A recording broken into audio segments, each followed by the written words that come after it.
Ma, anong ulam? Eto anak, nagluto si mama ng masarap na seafood! Hala ma, paborito ko yan. Anak, kumain ka lang ng gusto ha.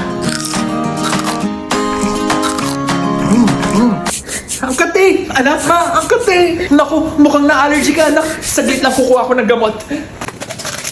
Eto anak, inumin mo to ha. Anak, nawala na ba pangate? Ma, ganun pa rin. Nahihirapan na akong huminga, ma. Nurse, nakangati at nahihirapan na yung anak ko. Ma'am, tara po, higa natin siya dito. Naku, pulang-pula, puro rashes ang katawan, mukhang disnick na rin. Sir, anong BS Ma'am, natin? 90% lang ang Autosat, RR30, stable naman ang BP. Maglagay ka na ng oxygen at magswero ka na rin. Noted po.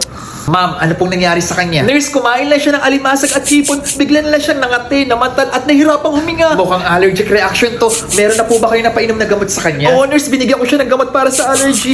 Nakalimutan ko yung pangalan, pero hindi pa rin nawala yung pangati niya. Okay po, tawagin ko lang po si Doc ha. Mrs. Dr. Kuripot po, nagkaroon po ng allergic reaction ang anak nyo dahil po sa kinain niya. Nagpabigay na rin po ako ng gamot kontra allergy. Salamat po, Dok, ha. Pero, Dok, tama lang po ba na dinala namin siya agad sa ospital? Yes, Mrs. Tama po. Mas maigi po na pumunta na ng ospital kung merong mga sintomas tulad ng hirap sa paghinga, pamamaga ng mata o ng muka, o di kaya sobra pangangati at pamumula na hindi nawawala kahit uminom na ng gamot. Okay po, Dok. Thank you po. Kaya simula po ngayon, kailangan na pong iwasan ng anak nyo kumain ng alimasag o hipon para maiwasan na pong maulit ang ganitong pangyayari. Thank you, Dok.